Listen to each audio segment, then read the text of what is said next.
Hey, what's up? My name is Jonathan Fink. This is my audiobook series, free and live on YouTube. Up next, The Pokemon Gods Are Real, Chapter 39, Statistics of the Hobby.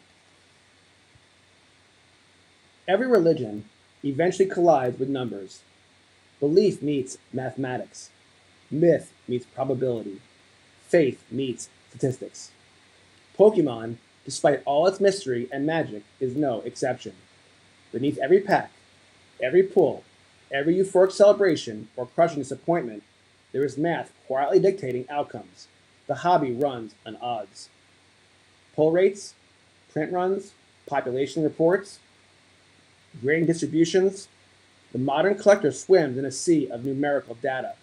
Spreadsheets replace intuition. Percentages challenge superstition.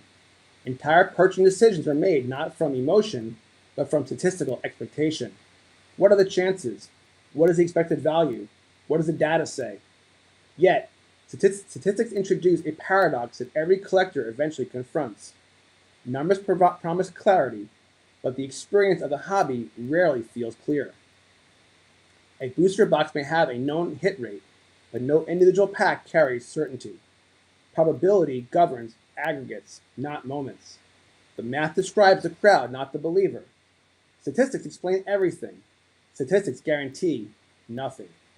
A pack with a 1 in 3 hollow rate does not owe you a hollow. A case with a defined distribution does not promise you a chase card.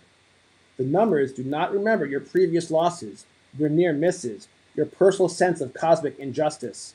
They simply continue, indifferent and unmoved. Randomness has no mercy. Collectors, however, do. This conflict between human psychology and statistical reality fuels much of the emotional drama of Pokemon. The gambler's fallacy creeps in. I'm due. Confirmation bias takes root. This set is loaded.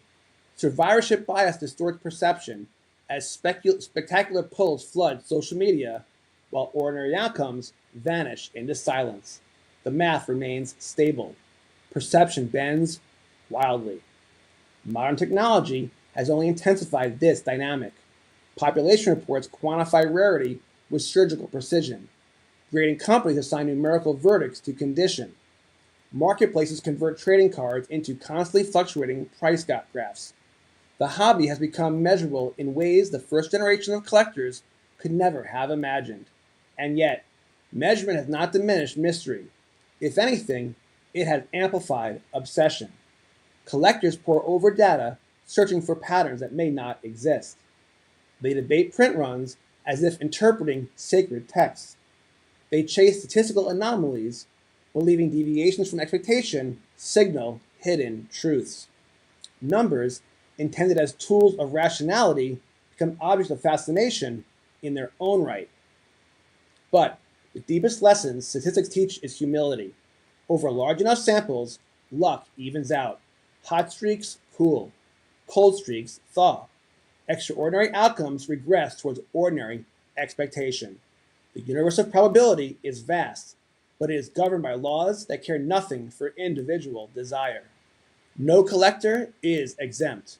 No ritual overrides variance. This reality can feel unsettling, even cruel. The hobby is filled with stories of near impossibilities, such as a god pack, the last pack miracle, or an absurd run of bad luck. Yet, statistics insist that these events are not supernatural. Given enough participants, enough packs, enough time, the improbable becomes inevitable. But here lies the subtle beauty of statistics and the reason it never fully displaces belief. While probability explains outcomes, it does not explain meaning. The emotional experience of pulling a card, the surge of adrenaline, the shock, the joy, exists entirely independent of mathematical expectation. Numbers describe likelihood. They cannot measure feeling. Two collectors can open identical products with identical statistical outcomes and walk away with radically different experiences. One feels blessed. The other feels cursed. The math sees symmetry. The human mind sees destiny. Statistics govern distribution. Humans construct narrative. Belief defines importance. And so, the Pokemon hobby exists in permanent tension between statistical reality and lived experience. Pull rates coexist with superstition. Expected value calculations coexist with gut instinct. Cold probability models coexist with the persistent, unshakable feeling that sometimes, somehow, the gods are involved. Collectors know the odds. Collectors still whisper about luck. Because while statistics may govern the universe of trading cards, it cannot extinguish the human impulse to search for meaning within randomness. The data may be correct, the probabilities may be precise, but when a pack is opened, it never feels like math. It feels like fate. End of chapter 39. Up next, chapter 40, the God Pack. If you enjoyed this chapter, please give it a like. If you really enjoyed this storyline, please subscribe. Thank you so much. As always, God bless.